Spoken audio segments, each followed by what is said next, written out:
Welcome to Real Estate Success DFW, the podcast where top producing agents from Dallas-Fort Worth come together to share their stories and strategies behind their success. I'm Sean Corbitt, your host, and with over 300 million sold in the local real estate market and the honor of being best of breed multiple times, I know what it takes to make it in this market.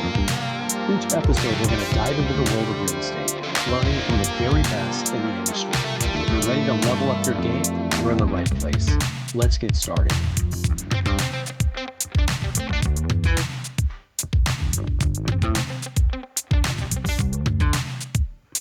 Hey everyone, Sean Corbitt here, Real Estate Success DFW. I've got a live guest here. I have Rick Carr. How are you, Rick? I'm wonderful, thanks. Rick and I have done a podcast. It's been a while, but we've done one before, and I wanted to catch up with him. And he's got a whole lot of things that have happened since the last time we talked. And he's got some good nuggets for all of you agents out there that are just struggling in the business today. It's not been the easiest market. It's not a market for everyone, but the ones that do make it really well, and they have a really bright future. So Rick, I appreciate you jumping on and kind of walking us through a few things. But I always start with the background. Why in the world are you selling real estate or even working in the real estate agency business? And that's a great question. I think one of the short answers is I don't know anything else, right? I've been doing it so long. Been doing this since I'm 25 and coming into my 30th year. First 12 as an agent and 18 now as a manager broker. I was in the Army before, and as I say, they're not hiring for my MOS in the civilian sector, which was a Harvard tank crewman. Not many tank gunners. There's no tank. You don't need tank crewmen out here. I mean, I've been looking for a tank gunner in the one ads for about 30 years, and if you see one, tap me, let me know. But real estate has been very fortunate. I'm really backing it up.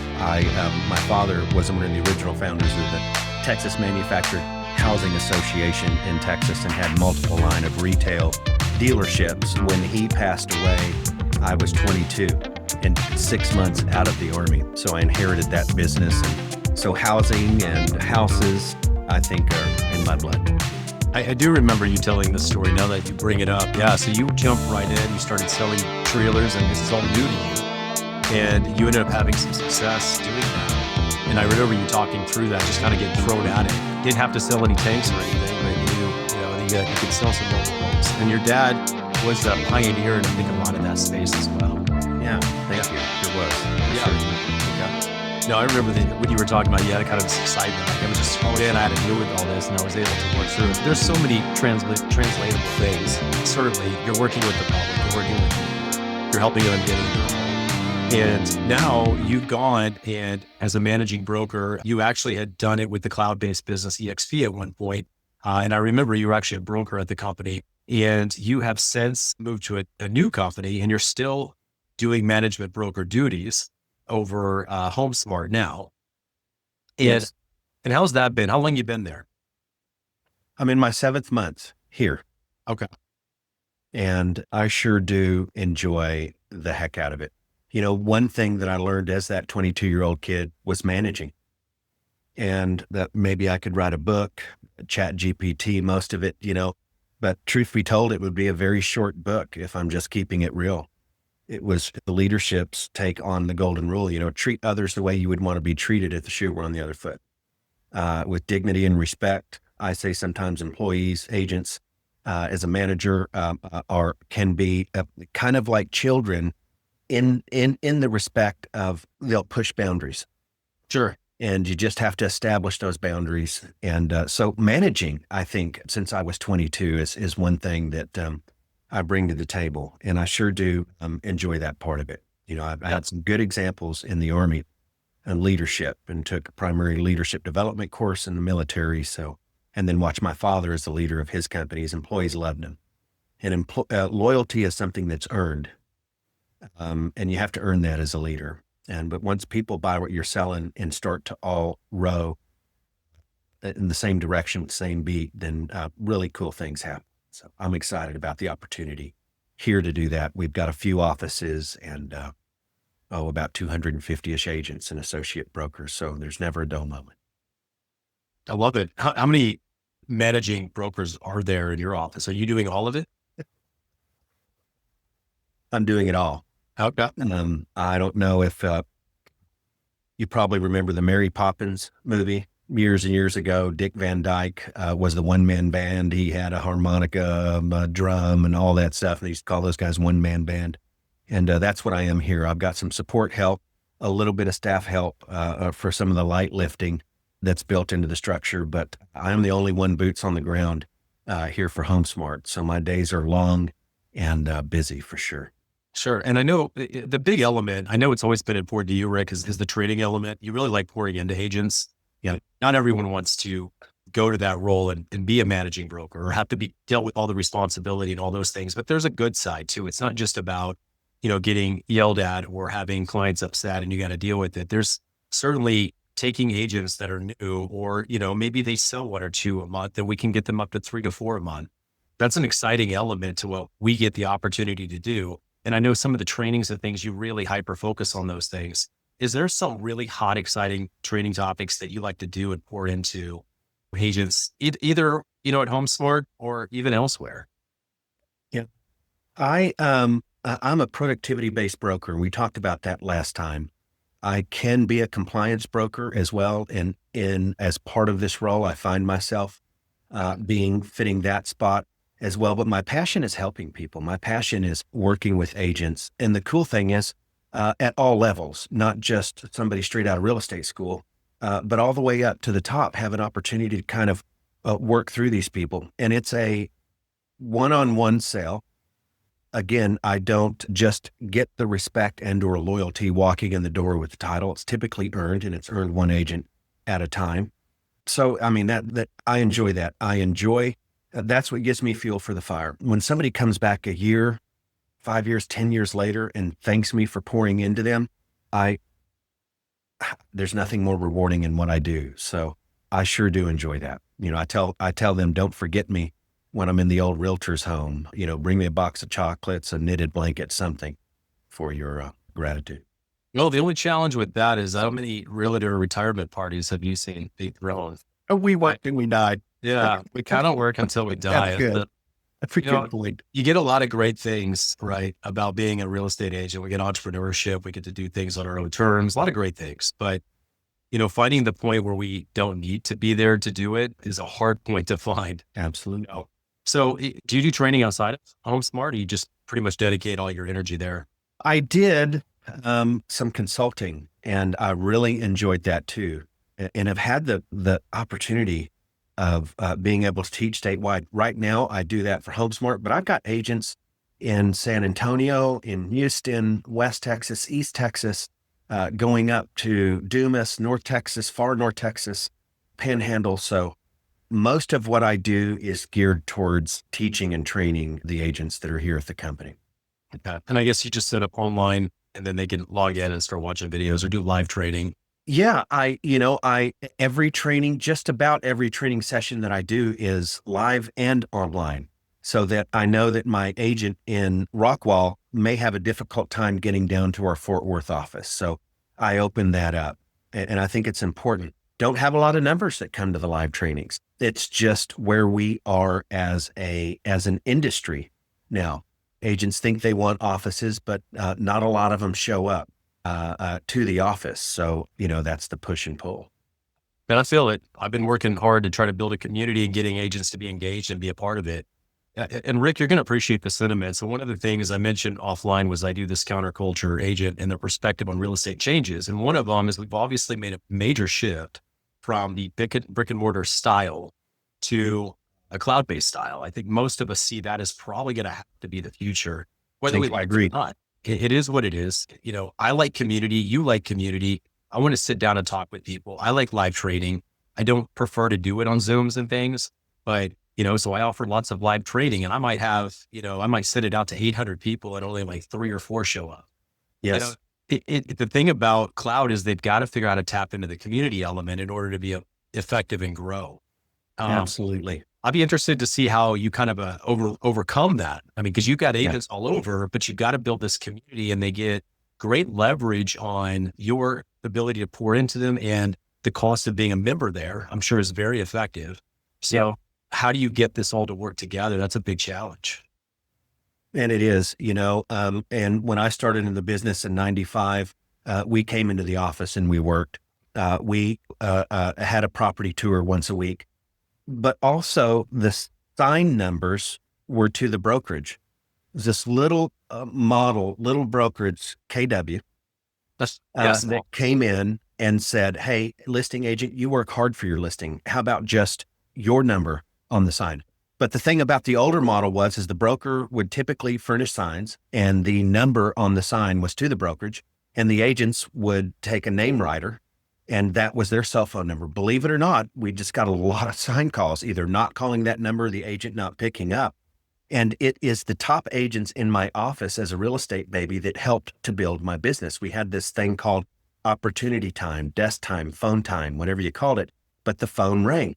Actually, people walked into offices and said, "I'd like to look at homes." So it was a different time. Now, as you say, I agree with you. I'd wondered where you were going to go with the future of real estate and that kind of offline discussion. And I agree with you. We're moving to this model. I call the model that I'm in now a hybrid model. I'm sitting in one of my offices. I have an office in Fort Worth. I have an office in Arlington and an office in Dallas. I mean, Dallas Parkway, North Dallas Tollway. I mean, impressive. And so it's kind of like Kevin Costner, Field of Dreams. If you build it, they will come. So that's what I've been working on for this last 7 months is kind of building that, but understanding it's not just HomeSmart, it's not EXP, it's where our industry is going. One of the agents asked another, and I heard at one of my first offices, "How does Rick do the volume? He's never here." My clients are out in the field. They're not here at the water cooler with me talking about the Monday night game last night. They're out in the field. So I incorporate well, let's talk about that in a minute, but you actually production still. a little bit. Yes, sir. Okay. And that's always that complicated issue where you have to grow an office to a certain size where you don't have to be in production, right? And that's that delicate thing. I knew when I had a brokerage, I only had 10 agents. So my production was like 60, 70% of my revenue. Yeah. If I wasn't producing, we wouldn't be having business. Right. So I had to keep the doors open and keep everyone fed. Yes. So I was, with the thought that eventually we'll get to a point I can get paid back. But unfortunately, it never really happens. The small broker, you generally don't ever get paid back. You just pour in your time and energy. And I use tease, the root word of broker is broke. Yeah. So I share that with people. Not to pick on you, but I always think about it. It's not for everyone. It's true. No, you it isn't. You got to really have a heart for it, really. I mean, yeah. And that's how some good companies get started, with a successful agent or a team that move over. And I have a team, Rick Carr Realty Group, but my daughter's kind of the engine that makes that car go. And I monitor and supervise and jump in if I need to. The challenge for me is I need to stay relevant with what's going on out in the field. But at the same time, there are only so many hours in a day. Well, let's talk about the distinction thing. That's another thing I talk about in my counterculture agent is that brokers don't typically are able to answer and solve real estate problems. That's one of the things that I've seen as a challenge. They are or aren't? No, they can't because they're not doing production. They're in that role of, they might do training, but mainly most of them are in this, crisis mode where they got to just solve problems all day and they may or may not answer the phone. But I ran into a lot of that when I was a broker owner, and then I would work with another salesperson on the other side. And I realized we're not getting this closed because you do not have anyone supporting you to solve problems for your client. Now I'm going to have to solve problems for your client on my side in order to get them close because there's no one for you to talk to. And I realized this just because there's no one for them to call or talk to. And even if they did, brokers wouldn't have real answers because they weren't actually selling real estate. And I think it does help a lot in our space. If you're going to be in those type of roles, you should have experience doing it. Absolutely. I agree with that. Let's talk about one really hot topic for you. When you do when you're doing training and stuff, you really like to focus on prospecting. Yeah. That was a big thing when I've been to a couple of your trainings in the past, and that was some of the specific training. And it's a lot about the way you say things and how you have an impact on the client and stuff. What about prospecting? It makes a big difference for you when you're talking with agents and helping them grow their business. Why do you have a passion in that space? That's at the core of what we do. It's interesting when somebody attends a Buffini or a Ferry or a Zeller or any of the others out there. Ninja installation, which I just went through myself about 7 months ago. They all talk about the same things. Yeah, absolutely. It's, hey, well, that's a Buffini deal. And what I have to say is, no, that's a real estate deal that somebody took and polished it off, put a different little package on it and said, here you go. And so I think it's really at the core of what we do. I'm all for buying leads. I'm all for doing those things. But really, when you drill down, I'd say the majority, there's some others that got in with a spouse that was a builder developer and they got 800 lots right out of the gate. I mean, there are those deals, but most of the agents out there need to be taught and trained how to go back to what I call are the basics and those pillars of prospecting. Those pillars, not all of them, but I would say when I'm referring to is for sale by owner, cancels, expireds, let's see, farming. Those are all things. Fear of influence. The guy that used to run a Coldwell Banker for him, he was a big believer. And if I needed a deal today, where would I go? I'd go to my sphere. And I understand why he said that. But what I counter with is going to your sphere. That's great. But how many of those have an immediate need today? I sold electroplate jewelry door to door as an 18-year-old. That was a tough sale. Who do you think bought my electroplate jewelry? Mom, dad, aunts, uncles, people that wanted to help me. I don't think anybody's just going to say, you know what, let me sell my house to help you. They either have the need or they don't. So if I want to ramp my business up right now, I need listings right now. I'm going to those canceled statuses. I'm going to canceled, I'm going to expireds, and I'm going to for sale by owner. And what do all of them have in common? For sale by owner, cancels, or expireds? I'd say they've either recently and or are currently expressing interest in selling. So pretty obvious. I got to stay in touch with my sphere. I don't want to walk away from them. I've got to continue to nurture. The Ninja program is big on not having 1,500 people in your database, but having maybe 100 or 150 in that. And that speaks to kind of building the relationships. So, yeah. Yeah. I just went through that catharsis, a couple of them. One was going through my entire phone and identifying every single person on my phone. What phase are they in a sphere to me? Are they a primary? Are they a secondary? Are they an agent? Are they other? That's how I categorize all. And that took about 2 months every day working on every time. And it find about 4,000 people in there because I'd never done it before. Dang. So I've been building and connecting with all these people for, at that point, probably about 15 years. Yeah. Once thought about getting in my phone and then assigning them, some type of list is what they call it at Apple. And then once you've assigned them that list, now I can do something with that list. And I got up to about 1,500 primary and secondary, almost about 700 primary. And I realized after doing all that, I can't touch 700 people 40 times a year, which is the instruction that I've been given based on my own research and evidence. I said, I can't do it. So I stripped it all the way down to, I think I've got 67 in my primary. Wow. And I'm going to meet with them regularly. Yeah. Always going to think of me for real estate. Always. That's the key, is establishing yourself as their go-to. Establishing yourself as their real estate resource is when I teaching, and I mentioned that was a tagline that I used in real estate. Let me be your real estate resource. I want to be the one you call. Back years ago, when information wasn't just readily available with a couple clicks, people would call and say, how much did the Smiths list their house down the road for me for?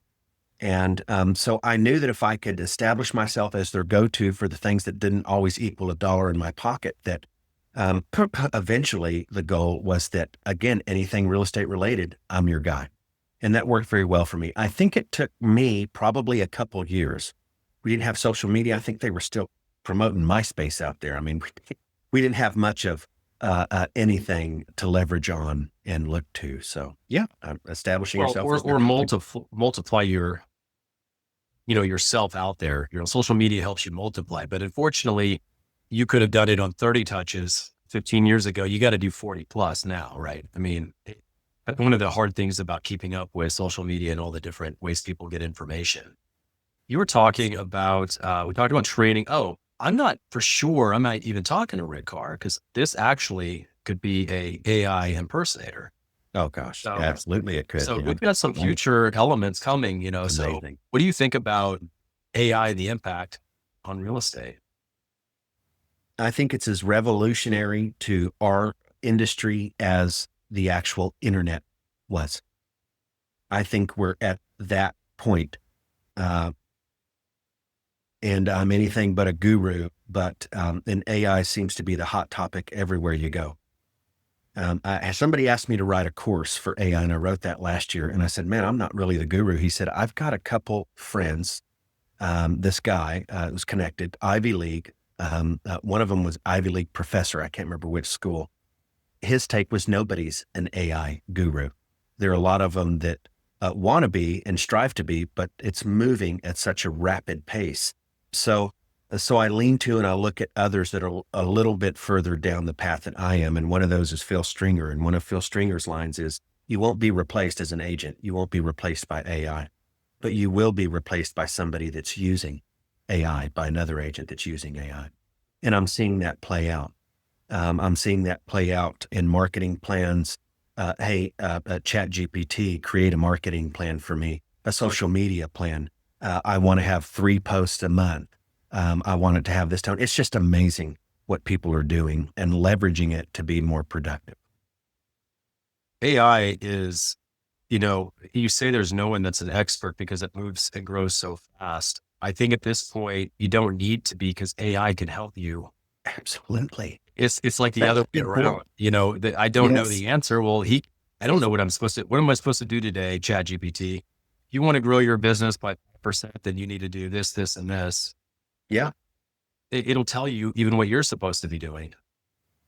I had lunch with a recruit, and he is actually at a point where he's named his AI, and his AI comes back and it talks to him. And he said, I want you to look at my emails, and opened up his emails. He said, I want you to look at the prompt was look at my social media accounts. And he's educating his AI to understand who he is and what makes him tick. And then he has conversations with it. And AI will come in and say, do you want to start with your, with a post that's witty and whatever? And it's just, he says, sure. And it's just amazing where he is. And he sent me some information. I read it, just fascinated. So absolutely, we should be leveraging it. And again, Phil Stringer says it'll save you about 80% of the time. You still have 20% of kind of fine tuning and getting it to exactly to where you want it to be.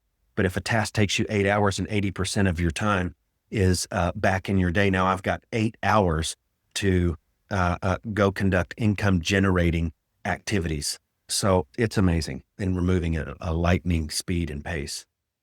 Yeah. I mean, we've all gone through a number of AI trainings and just events and stuff like that, because it is a hot topic. One of them was to create your AI alias. And I created a duplicate of me, and I had it take all of my information, and I readily asked questions. The sad thing is it does take a lot of the thinking power out of what I have to go through to create or do things. It does it for me.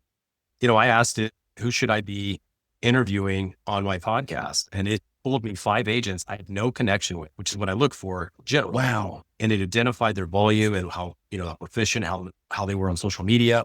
And now I can just reach out to them and say, hey, I've got a good opportunity for you to do a podcast with me. But it identified them for me. That's amazing. I can give you other examples. Just, it's crazy what it's doing to identify. I use ChatGPT to give me a name, and I'll call the contractor and said, hey, ChatGPT told me to call you. I mean, I'll just tell them up front, and it normally is right on with what I'm looking for to make it work. It's kind of scary in that sense. Yeah.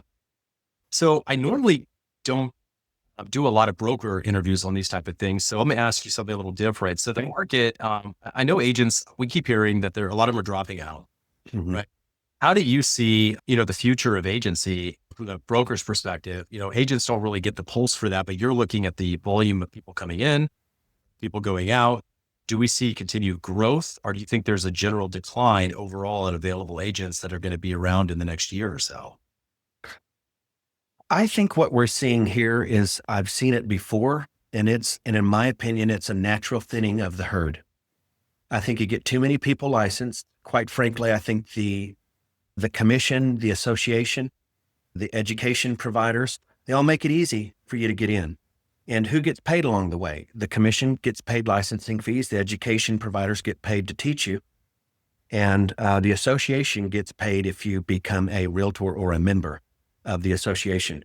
And if it were up to me, we'd have an apprentice program. Nobody's asked me, but we have an apprentice program like electricians, and appraisers.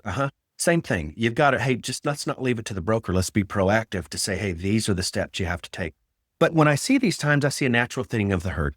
People that I can't say shouldn't have been in the business, because I've looked at agent A and agent B and thought to myself, agent A is going to make it, B's out of the business in 8 months, and it be reversed. I'd like to think, it takes one to know one, right? I'd like to think that I could spot them under the crowd, and I think that I can, but I've also know that I've been wrong before. So I don't want to say anybody shouldn't be in the business, but I think when it comes to production and level of production and sustainability, that obviously it becomes not as attractive to people. When they're in good times, people jump in, tough times, people jump out. Our brokerage is actually at a growth spurt. And I was in a recruiting meeting with the other market leaders, Colorado, California, Arizona, yesterday. And they were talking about how we've rebounded and we're growing. And I think some of that is I think we're close to hitting our bottom. I think we're close to the people that had to go, that have left. I kind of, in the county I grew up in, the little town, it was Granbury, Texas, and have a lot of pecan trees. As a matter of fact, there's a subdivision out there called Pecan Plantation. It's an old pecan farm. And it's interesting, when they harvest those pecans, they put a device up there, and it's a shaker. It kind of looks like a forklift. It goes around. I don't know if you've ever seen that, and it shakes the tree. And, you're going to have some nuts fall off the tree without being shaken. You're going to have some hang on a little bit and a little bit more resistance before they fall off. You're going to have those that just don't. And I think the agents that are successful have been at this, and I don't mean have been at this a long time.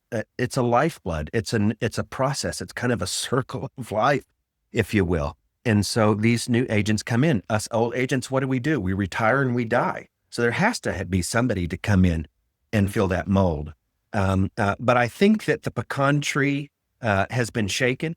And I think the nuts that were going to fall off before the shaker got there did. I think the others have fallen off. And I think what you have on the tree now are just the nuts that are going to make it through, have a better kind of a explanation there. So I think the tree has been shaken and those have fallen off. And I didn't want to rain on the recruiting meeting yesterday. And hey, anybody to have growth is a pretty cool thing.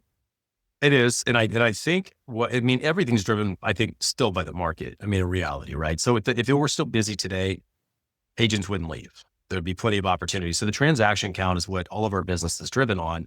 And that's at a really low point right now. Mm-hmm. There is an expectation, I think, with interest rates dropping and those type of things, it's going to re-stimulate the market, because there's so many of us have a pile of people that have to move or sell, but they're not motivated enough because the market's not giving them the opportunity to make that transaction, right? I'll tell you my biggest, and I'm mainly in a lower income space, my average transaction is probably 375. Okay. And at 375, which means I have to sell a lot of houses, which I do. But to satisfy the 375, the problem with the people that are in that 450 to 600 range is they're probably more like second time home buyers, and they all got 3 and 4% interest rates. They can't move from 300 and go to 6% at 600 because their payment would more than double. And that's something that is really hard to deal with. That's one big element that's killing us. The second one is the rent values relative. I know everyone thinks rent's high, but rent values are low compared to buying a home. To get the same equivalent lifestyle of someone that's renting, they're going to have to pay $400 to $500 more a month for the same lifestyle. And that puts them out of the element to be able to get in, sometimes more.